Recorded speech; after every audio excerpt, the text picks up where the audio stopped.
¿Tienes problemas para que los frutos del Espíritu Santo florezcan en tu vida? Dar frutos espirituales es la muestra de que tu relación con el Espíritu Santo es buena, porque sin su ayuda jamás podrás producirlos. Por eso, cada vez que das esta clase de frutos, Dios es glorificado. El problema es que existen varios enemigos que van a intentar que no produzcas estos frutos, y no dar frutos te va a convertir en un instrumento inútil. Por eso es importante que entiendas dónde está la raíz del problema, para que puedas ver por qué tu vida no está produciendo esos frutos espirituales. Pero no te preocupes, porque en este vídeo te voy a mostrar 3 enemigos que nos muestra la Biblia que quieren robarte el fruto del Espíritu. De esta manera podrás identificar la raíz del problema y te podrás convertir en una persona fructífera. Así que vamos a ello. 3 enemigos que te roban los frutos del Espíritu Santo.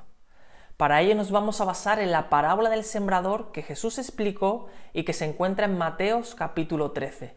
En esta parábola vemos que el sembrador planta las semillas, y esta semilla es la palabra de Dios, la Biblia.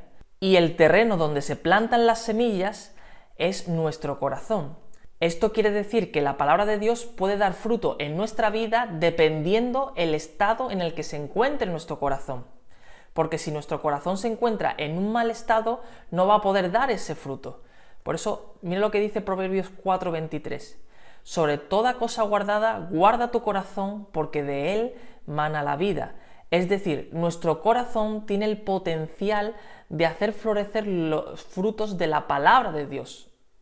Entonces, para que esto se cumpla, es necesario, como hemos dicho, de que nuestro corazón esté en un buen estado. Porque si está en un mal estado, no podrá dar los frutos del Espíritu Santo. Entonces, hay 3 estados malos en los que se puede encontrar tu corazón, según la parábola del sembrador. ¿Y qué ocurre cuando tu corazón está en uno o más de estos estados malos? Que hay hasta 3 enemigos que van a venir a robar el fruto que la palabra de Dios quiere producir en ti. Por eso es importante de que localices a esos 3 enemigos y también sanes tu corazón de estos malos estados para que tu vida pueda dar fruto abundante para Dios. ¿Vale? Entonces, vamos a empezar a ver estos enemigos para poder solucionar el problema de no estar dando fruto, ¿vale? Entonces, el primer enemigo lo encontramos en Mateo capítulo 13, versículo 4, y dice: y mientras sembraba, parte de la semilla cayó junto al camino, y vinieron las aves y la comieron. Es decir, las aves vienen y se comen las semillas que caen en el camino. ¿Por qué? Porque son visibles y fáciles de coger para las aves. Entonces, es importante de no darle la oportunidad a las aves de que se coman nuestra semilla, porque si no, no podremos dar fruto. Pero la pregunta es, ¿qué son las aves? Mira lo que dice Jesús en la explicación de esta parábola. Dice: y los de junto al camino son los que oyen, y luego viene el diablo y quita de su corazón la palabra para que no crean y se salven. Es decir, que el primer enemigo que te quiere robar el fruto es el diablo. Estas aves que vienen es el diablo queriéndote robar esa semilla que Dios está plantando en tu vida. Ahora bien, si te das cuenta, el diablo no puede hacer y deshacer como él quiera y quitarte la palabra de Dios que él quiere sembrar en tu corazón, sino que solamente cuando él tiene la oportunidad de hacerlo, porque tú se lo permitas, él va a venir y te la va a robar. Por eso es importante que tu corazón no esté en este estado para que el diablo venga y te robe la semilla. Esto ocurre cuando hay incredulidad en tu corazón. Es decir, cuando tu corazón está en un estado de incredulidad, tú le estás dando la oportunidad al diablo para que venga y robe tu semilla. Esto lo vemos aquí, dice Marcos 6:6, y estaba asombrado Jesús de la incredulidad de ellos, y recorría las aldeas de alrededor enseñando. Fíjate, Jesús hacía milagros, sanaba enfermos, predicaba el evangelio, pero la gente de esa ciudad no creía en Jesús, tenía incredulidad. ¿Y qué provocó esto? Que Jesús se marchase a las aldeas de alrededor enseñando. Entonces, aquí podemos ver claramente que Jesús estaba sembrando la semilla, pero el diablo estaba robando lo que Jesús iba haciendo. Entonces, al ver Jesús que lo que él estaba sembrando no estaba dando fruto, él decidió irse a las aldeas de alrededor, donde sí creían en la palabra que él estaba haciendo. Entonces, para que veas que estás alejando la bendición de Dios, la palabra de Dios, los frutos de Dios sobre tu vida cuando tienes incredulidad, cuando no crees lo que Dios dice en su palabra. Porque cuando Dios siembra su palabra en tu corazón, si tú no crees esa palabra que Él te está sembrando, entonces el diablo tiene la oportunidad de coger esa semilla y robarla de tu corazón. Por eso el diablo siempre va a sembrar duda en tu corazón, para que tengas incredulidad y él tenga la oportunidad de robarte esa semilla y no des fruto abundante. Entonces, ¿cómo quitamos la incredulidad de nuestro corazón para evitar que el diablo nos robe la semilla? Ejercitando nuestra fe, porque la fe es como un músculo que necesita ser ejercitado. Y mientras más se ejercite, más va a crecer, y lo que significa que la incredulidad no tendrá lugar en tu corazón. Entonces, ¿cómo ejercitamos nuestra fe? Mira lo que dice Hebreos 11.1. Dice, es pues la fe, la certeza de lo que se espera, la convicción de lo que no se ve. Es decir, cuando Dios nos da una palabra, cuando Dios nos siembra su palabra, nosotros tenemos que creer que lo que Dios ha dicho que va a cumplir, lo va a hacer. Entonces, nosotros vamos a tener la actitud de esperar a que eso ocurra. Por eso la fe es la certeza de lo que se espera. Entonces, cuando tú recibas una palabra de parte de Dios, no des lugar al diablo poniendo en duda lo que Dios te está diciendo, sino que debes, a pesar de que tengas esa sensación de ¿será que Dios me lo ha dicho? ¿Será que será de Dios o no será de Dios? A pesar de eso, ve y hazlo, porque Dios te ha prometido que lo va a cumplir. Entonces, al principio Dios te dará un poco y tú tendrás que creerle en ese poco. Y cuando le crees en ese poco, entonces Él te lleva a otro nivel donde vas a tener que creerle un poco más que antes. Y entonces de esa manera, poco a poco, tu fe se va a ir agrandando. Este ejemplo lo podemos ver, cuando Jesús les dijo a sus discípulos que antes de él irse al cielo, le dijo a sus discípulos que esperasen la promesa del Padre, al Espíritu Santo. Entonces, los que creyeron la palabra que Jesús estaba diciendo, estuvieron esperando, y cuando llegó el momento, el Espíritu Santo se manifestó sobre aquellos que creyeron la palabra que Jesús dijo. Porque si nosotros vemos en la Biblia, dice que Jesús, después de resucitar, dice que se le estuvo apareciendo a sus discípulos durante 40 días. Pero él aparecía y se iba. Entonces dice, una parte de la Biblia dice que él se apareció a más de 500 hermanos. O sea, más de 500 personas. Entonces, a todos ellos, Jesús le iba diciendo, esperen la promesa de mi Padre, porque Él va a venir, el Espíritu Santo, y Él os ayudará a predicar el Evangelio y a cumplir el propósito de mi Padre. Entonces, ¿qué ocurrió cuando apareció el Espíritu Santo? ¿Hubo 500 personas? No, solo había 120. ¿Dónde quedaron el resto de personas a las que Jesús les dijo esperen? No esperaron. Y como no esperaron, ellos no recibieron la llenura del Espíritu Santo. Por eso es importante de que esperemos creyendo la palabra de Dios, la palabra que Él está sembrando en nuestro corazón. Porque cuando ponemos en duda la palabra que Dios está sembrando en nuestro corazón, entonces el diablo viene y tiene la oportunidad de robarla. Y no vamos a dar fruto en esa palabra. Así que espera y cree lo que Dios te está diciendo y podrás dar fruto, y el diablo no tendrá oportunidad de quitarte la semilla que Dios ha plantado en tu corazón.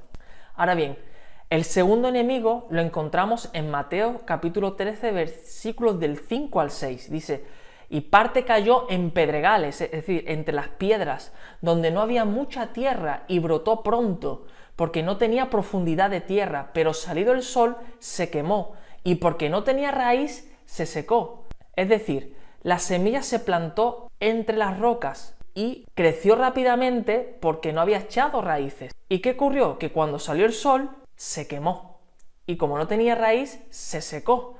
Entonces, ¿qué quiere decir esto? ¿El sol no es necesario para el crecimiento de las plantas? Claro que sí, porque el sol tiene una función muy importante para que una planta pueda crecer. Entonces, ¿qué quiere decir esto? Que el sol, que es algo bueno, se convirtió en algo malo para esta semilla porque no había echado raíces profundas en la tierra. Entonces, cuando crecemos sin un fundamento sólido, lo que nos debe bendecir nos termina perjudicando, que es lo que está ocurriendo con esta planta, con esta semilla. Pero, ¿qué significa el sol en esta parábola? Mira lo que dice este versículo: y el que fue sembrado en pedregales, este es el que oye la palabra y al momento la recibe con gozo, pero no tiene raíz en sí, sino que es de corta duración, pues al venir la aflicción o la persecución por causa de la palabra, luego tropieza. Es decir, el sol significa las pruebas que te pasan. ¿Qué quiere decir esto? Que cuando no tienes raíces profundas en la palabra de Dios, lo que va a ocurrir es que cuando aparezcan las pruebas, en lugar de ser de bendición para tu vida, va a ser algo perjudicial, algo que no te va a traer beneficio. Por eso es importante que echemos las raíces en la palabra de Dios, que la palabra de Dios pueda profundizar en nosotros, que la palabra de Dios pueda profundizar en nuestro corazón.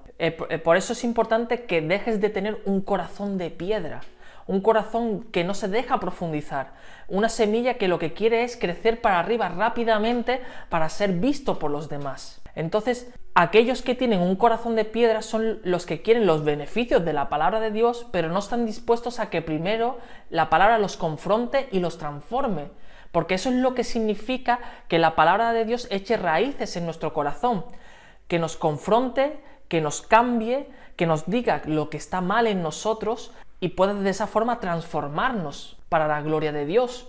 Y no todos están dispuestos a pasar por aquí, pero se engañan a sí mismos y creen que evitando esto van a tener un crecimiento rápido en Dios, porque al principio sí va a parecer que están creciendo, pero a la primera de cambio que aparece la primera prueba, tropiezan y hacen que esa semilla se muera. Por eso es importante que la palabra de Dios eche raíces profundas en tu corazón. Así que permite que profundice en tu corazón y Dios limpie todo lo que hay dentro de ti, porque de esa forma podrás crecer grandemente y podrás dar fruto abundante para Dios. Ahora bien, el tercer enemigo lo encontramos en Mateos 13:7. Dice: y parte cayó entre espinos y los espinos crecieron y la ahogaron. Esto quiere decir que los espinos quieren ahogar esta planta para que no dé fruto. Pero ¿cuándo aparecieron los espinos por primera vez en la historia? Maldita será la tierra por tu causa. Esto le dice Dios al hombre al haber pecado contra Dios, a Adán. Dice: con dolor comerás de ella todos los días de tu vida, y espinos y cardos te producirá y comerás plantas del campo. ¿Qué quiere decir esto? Que la primera vez o la primera aparición de los espinos y los cardos en la tierra fue a causa del pecado del hombre. Esto quiere decir que cuando Dios creó el mundo, cuando creó el huerto donde el hombre iba a estar viviendo, no había espinos y no había cardos. Entonces el pecado hizo que estos espinos y estos cardos apareciesen. Y fíjate que dice aquí que con dolor comerás de ella todos los días de tu vida. Es decir, el hombre se iba a tener que esforzar por trabajar y producir el fruto de la tierra. Pero iban a haber espinos y cardos que iban a complicar ese procedimiento. Porque antes del pecado el hombre no tenía que esforzarse para poder producir frutos. Entonces, lo que está diciendo Jesús en la parábola, si lo vemos en la explicación de la parábola, dice: el que fue sembrado entre espinos, este es el que oye la palabra, pero el afán de este siglo y el engaño de las riquezas ahogan la palabra y se hace infructuosa. Entonces, ¿qué quiere decir esto? Que los espinos significa el afán y el engaño de las riquezas. ¿Por qué? Porque antes del pecado el hombre no se afanaba por el alimento que debía comer, no se afanaba por lo que se debía vestir, no se afanaba por ninguna de esas cosas porque no le hacía falta. Pero a causa de su pecado Dios maldijo la tierra y dijo: por causa de tu pecado ahora la tierra es maldita y vas a tener que trabajarla duramente y te vas a tener que afanar. Entonces el afán es el tercer enemigo que nos impide poder dar frutos para Dios. ¿Qué pasa ahora? Que el primer Adán falló y trajo maldición a la tierra, pero el postrer Adán, el segundo, que es Jesús, rompió esta maldición. Esto lo podemos ver en este versículo. Dice: por tanto os digo, no os afanéis por vuestra vida. Esto está hablando Jesús. ¿Qué habéis de comer o qué habéis de beber? Ni por vuestro cuerpo, ¿qué habéis de vestir?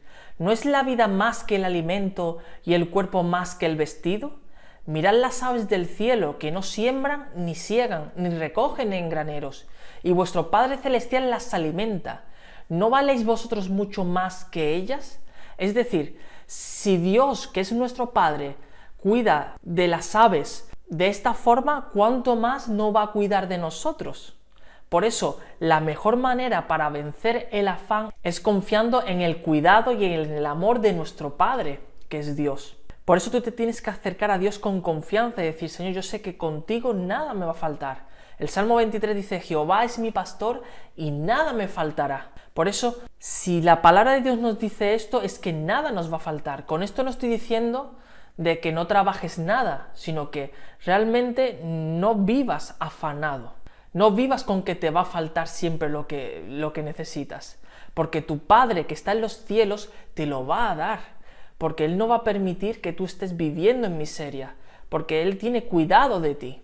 Por eso confía en lo que Él tiene para ti, porque de esa manera podrás vencer al afán, a estos espinos, y podrás dar fruto abundante para Dios. Así que resumiendo, podemos ver que el primer enemigo que te quiere quitar el fruto es el diablo. ¿Y cómo lo hace? Cuando tienes incredulidad en tu corazón. El segundo son las pruebas, que aunque son buenas, se convierten en algo perjudicial cuando no tienes un fundamento sólido en la palabra de Dios. Y el tercer enemigo es el afán, que te roba el fruto cuando no confías en el cuidado de tu Padre. Por eso es importante de que apartes de ti la incredulidad, de que dejes que Dios profundice en tu corazón y que puedas confiar en el cuidado de tu Padre y en su gran amor por ti.